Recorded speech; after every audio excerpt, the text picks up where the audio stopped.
Good morning, students. Today is 1 May and the day is Friday. I am Jyoti Rajpurohit and today I am going to continue our previous lecture of science.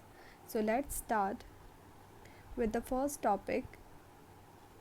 So our first topic is intoxicant and human health. तो इस topic के अंदर जो है वो हम intoxicant substances के बारे में रीड करेंगे, लाइक कौन कौन से इंटॉक्सिकेंट सब्सटेंसेस होते हैं और उन इंटॉक्सिकेंट सब्सटेंसेस का ह्यूमन हेल्थ पे क्या इफ़ेक्ट होता है उसके बारे में रीड करेंगे.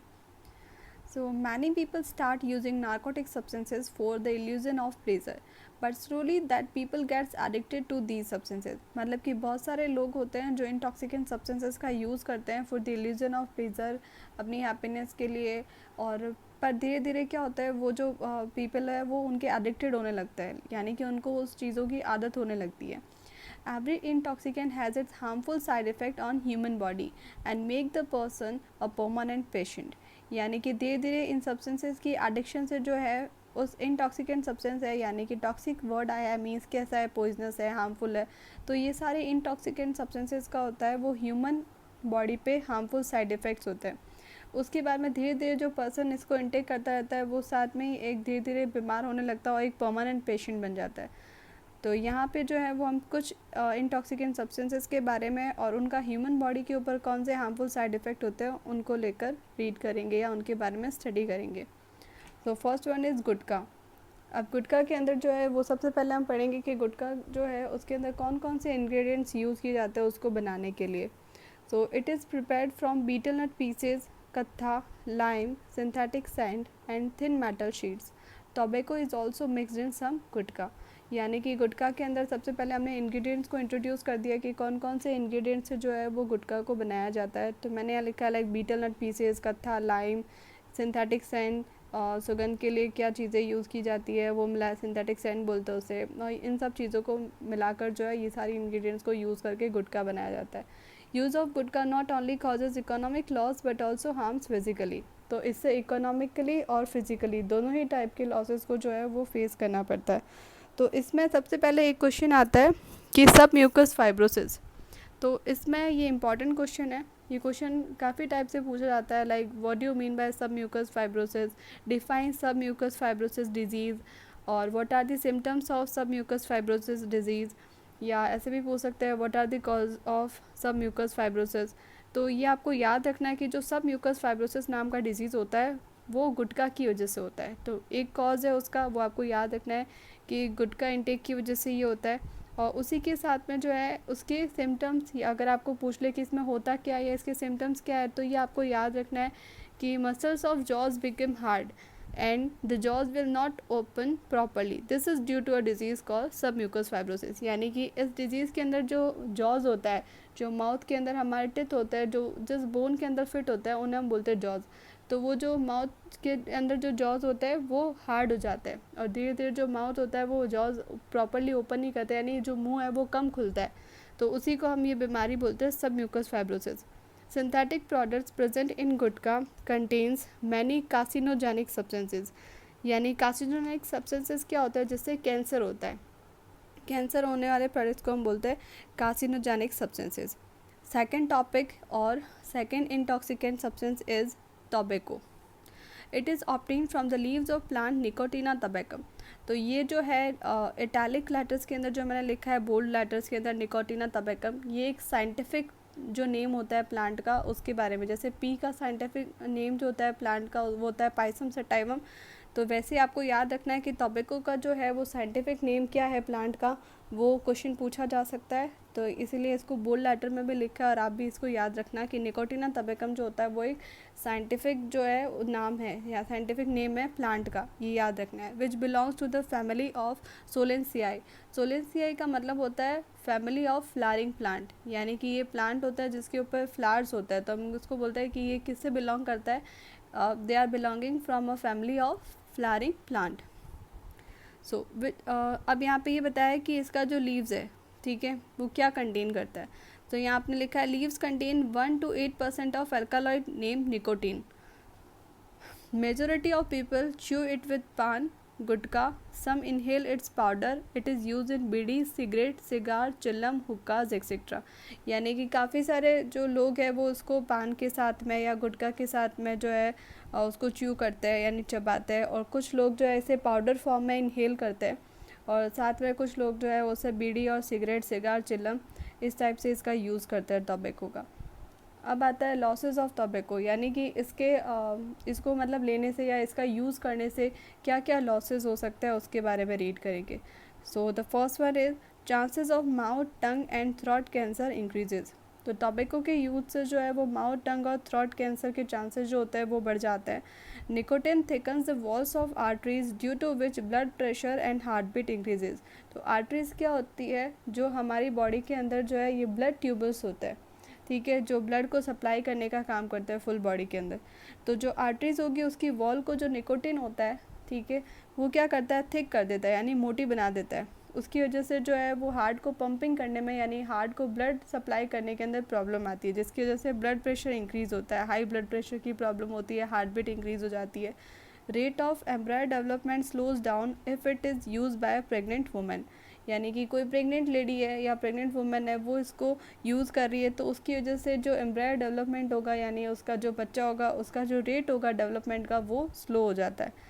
Carbon monoxide present in cigarette smoke damages RBC और red blood cell and affect the oxygen transporting capability of blood. तो सबसे पहले ये याद रखना है कि आरबीसी का मेन वर्क क्या होता है, क्योंकि आरबीसी जो है वो हीमोग्लोबिन को कंटेन करती है, और हीमोग्लोबिन जो होता है वो ऑक्सीजन को ट्रांसपोर्ट करने का वर्क करता है, ठीक है, ब्लड के अंदर या पूरी बॉडी के अंदर। तो ये जो है कार्बन मोनोऑक्साइड जो होता है वो सिगरेट, बीड़ी और इन सब के स्मोक के अंदर होता है, और उसके स्मोक की वजह से क्या होता है, ये स्मोक जैसे जैसे लंग्स के अंदर जाता है तो ये बॉडी के अंदर जैसे जाएगा वो क्या करेगा, रेड ब्लड सेल्स को डिस्ट्रॉय कर देगा, जिसकी वजह से ऑक्सीजन ट्रांसपोर्टिंग कैपेबिलिटी जो होती है ब्लड की वो अफेक्ट होती है। The third intoxicant substance is alcohol. तो अल्कोहल जो है उसमें सबसे पहले याद रखना है कि मेन कंपोनेंट क्या है। तो सारे टाइप के जो अल्कोहल होते हैं, डिफरेंट टाइप के अल्कोहल जो होता है वो उनमें सब में एक मेन कंपोनेंट होता है जिसका नाम होता है एथिल अल्कोहल। तो ये आपको याद रखना है कि इसका जो मेन कंपोनेंट होगा उसका नाम क्या है, एथिल अल्कोहल, और उसका केमिकल फॉर्मूला भी पूछा जाता है, तो केमिकल फॉर्मूला याद रखना है C2H5OH। जो C2H5OH है, ये इसको कैसे बनाया है या इस फॉर्मूला को कैसे लिखते हैं, इसको याद करने का क्या तरीका है, फॉर्मूला कैसे लिखा जाता है किसी भी केमिकल नेम का, तो वो हम जब न्यू चैप्टर आएगा तब हम उसके अंदर फॉर्मूला बनाना सीखेंगे और उसके बारे में बताएंगे। It's percentage is different in different type of alcohol.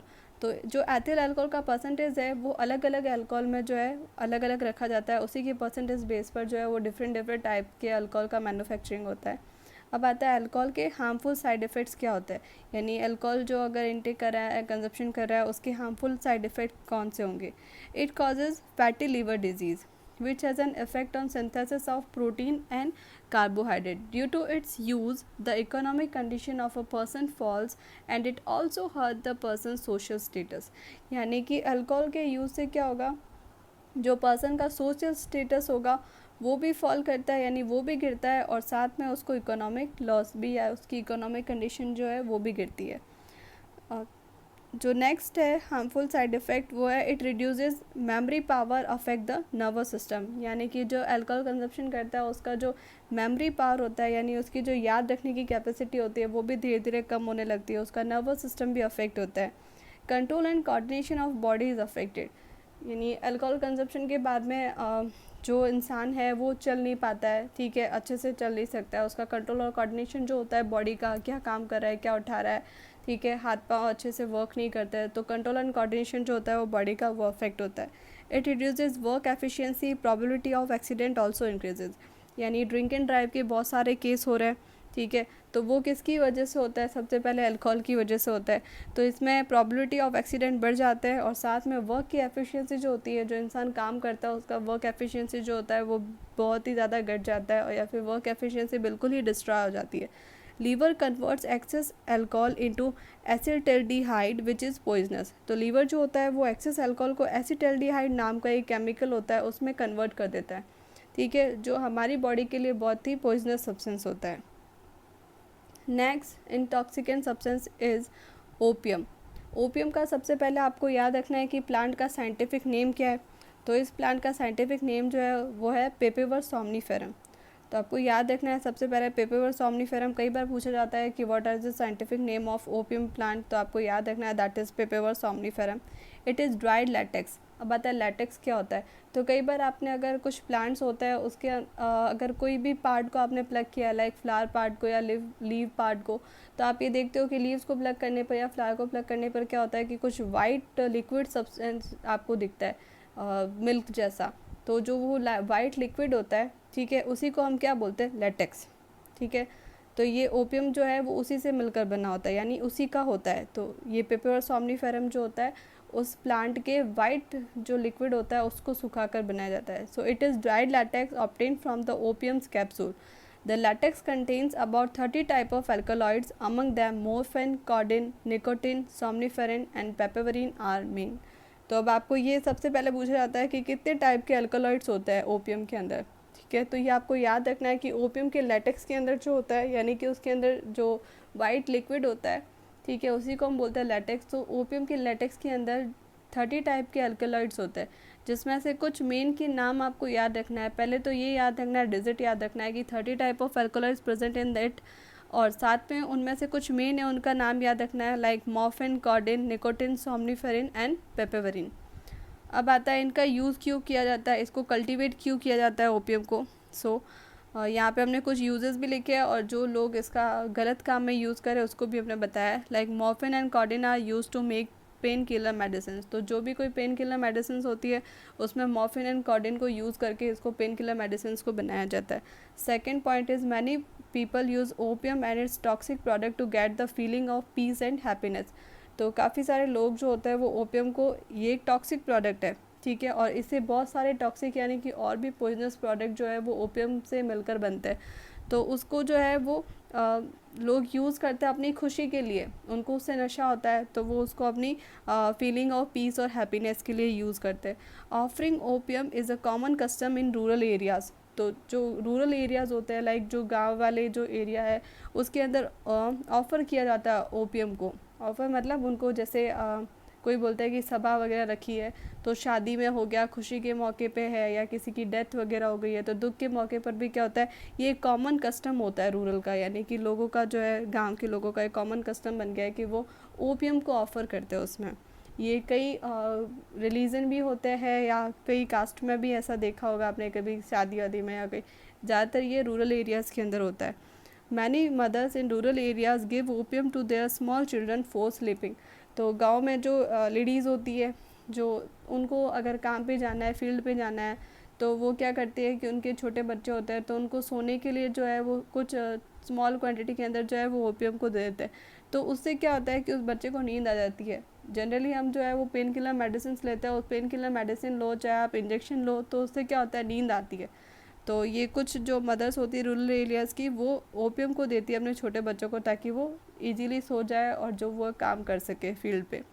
What ever the reason में भी, मतलब कोई भी रीज़न हो इसका ओपियम का, चाहे हम किसी भी मतलब कि हमारी हैप्पीनेस के लिए ले रहे हैं, या कोई हमें ऑफ़र कर रहा है तो हम उसको इंटेक कर रहे हैं, किसी के कहने पर ले रहे हैं, कोई भी टॉक्सिक प्रोडक्ट्स के अंदर मिलाकर उसको ले रहे हैं, तो उन सब से क्या होता है कि कुछ भी इसका रीज़न हो, धीरे धीरे जो है वो पर्सन उसका एडिक्टेड होने लगता है, बिकॉज दैट इज़ इंटॉक्सिकेंट। और इंटॉक्सिकेंट में सबसे पहले यही आता है कि पर्सन जो है वो उसका for the illusion of pleasure वो उसका यूज़ तो करता है, साथ में क्या होता है धीरे धीरे वो उसका एडिक्टेड हो जाता है।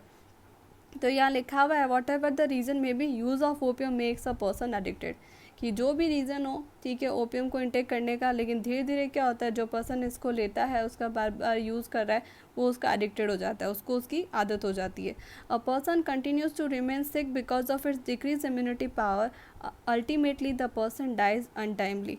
तो यहाँ पे जो है वो पर्सन क्या करेगा, धीरे धीरे उसका इम्यूनिटी पावर जो होगा वो वीक होता जाएगा, और कुछ टाइम बाद में हो सकता है कि वो परमानेंटली डैमेज हो जाए, और उस टाइम में जो है वो उस इंसान की जो है वो कम उम्र में ही जो है वो डेथ हो जाती है।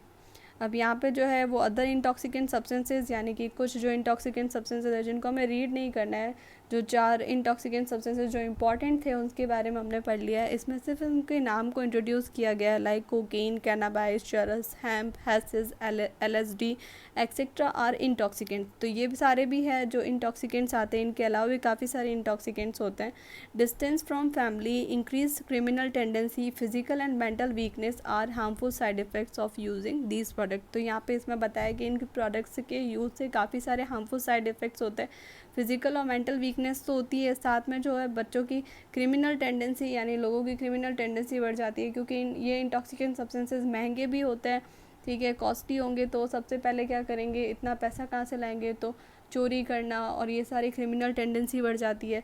साथ में फैमिली डिस्टेंसिंग भी होने लगती है, क्योंकि उनका सोशल स्टेटस गिर जाता है, तो फैमिली से भी वो दूर रहने लगते हैं। Now a new topic is miss uses of medicine, कि मेडिसिन का मिस यूजेस कहाँ होता है, ठीक है, मेडिसिन को किस टाइप से मिस यूज़ किया जाता है। तो यहाँ पे हमने कुछ मेडिसिन के नाम लिखे हैं जिनका मिस यूज़ होता है as intoxicants. According to a report, people are also using doctors prescribed medicines like morphine, pethidine, buprenorphine, propoxyphene, nitrazepam and diazepam as intoxicants। तो ये सारे जो है वो मेडिसिन के नेम है जिनको यूज़ किया जाता है, ठीक है, ये इंटॉक्सिकेंट्स के रूप में, ठीक है, लाइक इंटॉक्सिकेंट के फॉर्म में इन सारी मेडिसिन को जो है वो इंटेक किया जाता है। Use of smack has also increase. Small children use non-traditional substances like alcohol, acetone, petrol, solvent, oil as intoxicant। तो जो छोटे बच्चे हैं जिनको ये इंटॉक्सिकेंट यानी इतने महंगे इंटॉक्सिकेंट्स तो मिलते नहीं है, तो वो कौन कौन से alcohol, acetone, petrol, solvent, oil, ऐसे इस टाइप के इंटॉक्सिकेंट का यूज़ करते हैं रूरल एरियाज़ के अंदर। They inhale shoe pasting gum, correction fluid, spray paint, nail polish, rubber cement, dried eraser, markers etcetera. तो ये उनको इनहेल करते हैं, यानी कि उसकी स्मेल को इनहेल करते हैं, ठीक है, उससे उनको नशा होता है, ठीक है, लाइक चू पेस्टिंग गम, ठीक है, साथ में करेक्शन फ्लड जो आता है, नेल पॉलिश जो होती है, उनकी स्मेल से जो है उनको नशा होता है, तो उनको लगता है कि ये अच्छी चीज़ है, जबकि है क्या वो, ये एक नॉन ट्रेडिशनल जो हम बोलते हैं उसका मतलब एक टाइप के इंटॉक्सिकेंट्स होते हैं। Now these intoxicated children by scary dreams, swelling in lungs, kidney failure, mental illness and physical and mental problems which are never cured। तो ये जो चिल्ड्रन है जो इंटॉक्सिकेटेड सब्सटेंसेस का यूज़ कर रहे हैं उसकी वजह से उनको फिज़िकल और मेंटल दोनों टाइप की प्रॉब्लम आती है, साथ में सोशल स्टेटस भी डाउन होता है। और जैसे ये सारी प्रॉब्लम्स आएगी, स्वेलिंग इन लंग्स फेलियर का भी चांस आता है, या लंग्स जो होते हैं वो सारे डैमेज हो जाते हैं, किडनी फेलियर होता है, मेंटल इलनेस होती है और फिज़िकल और मेंटल प्रॉब्लम्स भी आती है। और ऐसी प्रॉब्लम होती है जो कभी क्योर नहीं की जा सकती है, जिसे ठीक नहीं किया जा सकता है। Now our new topic is adulteration in food products. तो यानी कि फूड प्रोडक्ट्स के अंदर मिलावट हमारी प्रोडक्ट्स के अंदर है। अभी कोई भी चीज़ जो है वो प्योर फॉर्म में तो मिलता नहीं है, ठीक है, तो कौन कौन सी इम्प्योरिटी उसके अंदर ऐड की जाती है उसके बारे में हम इस टॉपिक के अंदर पढ़ेंगे, किस टाइप की। और इसी के साथ में जो है एक डिबेट केस हमने लिया है इसके अंदर, जैसे कुछ कोल्ड ड्रिंक का सबसे ज़्यादा यूज़ होता है, ठीक है, बच्चे हो चाहे बूढ़े हो चाहे कोई भी किसी टाइप का जनरेशन चल रहा हो, सबको कोल्ड ड्रिंक सबसे ज़्यादा पसंद है। तो हमें ये पता है कि कोल्ड ड्रिंक के अंदर बहुत सारे प्रोडक्ट्स हैं, और जो हम पढ़े लिखे हैं हम उस बोतल के अंदर जो लेबल आता है उसको रीड करके देख सकते हैं कि ये सारे सब्सटेंसेज है और उनका कुछ हार्मफुल साइड इफ़ेक्ट भी है, लेकिन हम उन कंडीशंस को ध्यान में नहीं रखते और उसको यूज़ कर रहे हैं। तो उसके बारे में हमने बताया है कि ये सारे जो प्रोडक्ट्स है वो मिलाए जाते हैं और उसका आपकी बॉडी पे या किसी भी बॉडी के ऊपर, ह्यूमन बॉडी के ऊपर क्या असर होता है उसके बारे में पढ़ना है। So the first point is adulteration food items like ghee, milk, oil, tea, spices are sold in the market, and if someone gets ill after eating these products, then the condition is even worse because life-saving drugs are also fake। तो यहाँ पे ये लिखा हुआ है कि like जो food item है, जो मिलावट वाले फूड आइटम है, चाहे वो घी हो, मिल्क हो, ऑयल, टी, मसाले, स्पाइसेस, तो जो भी ये मार्केट के अंदर बिक रहे हैं, ठीक है, सोल्ड किए जा रहे हैं, वो सबसे अगर कोई इनको लेकर मतलब मिलावट है तो कोई अगर इनको ईट करेगा या इनका यूज़ करेगा, इसका मतलब वो बीमार तो हो गई। तो साथ में एक तो वो बीमार हो रहा है और उसके बाद में कंडीशन और भी ख़राब हो जाती है जब इसके साथ में आपको जो मिलने वाली ड्रग्स यानी कि मिलने वाला मेडिसिन जो है वो भी क्या है, फेक है। तो कई बार केसेस आते हैं न्यूज़पेपर्स के अंदर और मीडिया के अंदर कि हमारी जो दवाइयाँ वगैरह मिलती है जो गवर्नमेंट प्रोवाइडेड होती है या कई कंपनी जो प्रोवाइड करती है, प्राइवेट कंपनीज़, तो उसके अंदर क्या होता है कि वो ड्रग्स बना रही है, जो मेडिसिन बना रही है वो अच्छी नहीं होती है, या फेक मेडिसिन होती है जिनका कोई डिजीज़ से रिलेटेड वो कोई वर्क नहीं कर पाती बॉडी के अंदर। काफ़ी सारे केसेस आए हैं। तो इसमें ये बताया कि एक तो मिलावट जो होती है वो मेडिसिन में भी हो रहा है, और साथ में क्या हो रहा है, प्रोडक्ट्स के अंदर भी मिलावट हो रही है। Let us take the debated case of cold drink. तो अब हम यहाँ पे एक कोल्ड ड्रिंक का डिबेट केस लेंगे, जिसके अंदर हम बता देंगे कि कोल्ड ड्रिंक के अंदर कौन कौन से हार्मफुल इंग्रेडिएंट्स को यूज़ किया जाता है और उसका हमारी बॉडी पे क्या इफेक्ट होता है। Chemicals like lindane, malathion and chloropyrifos mixed in cold drinks are responsible for cancer, nervous, reproductive diseases and damages the immune system। तो यहाँ पे जो है केमिकल्स के नेम को इंट्रोड्यूस किया गया है कि ये केमिकल्स जो है वो इसके अंदर मिलाया जाता है कोल्ड ड्रिंक्स में, और they are responsible for the cancer, nervous and reproductive disease. तो ये इन सारी डिजीज़ के लिए ये रिस्पॉन्सिबल होता है, और इसी के साथ में ये हमारी इम्यून सिस्टम को भी डैमेज करता है। Phosphoric acid is mix in it which directly affects the teeth.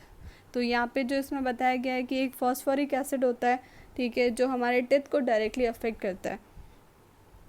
Third point is chemical ethylene glycol mixed in it does not allow the water to freeze even at 0 degree, commonly it is called as sweet poison.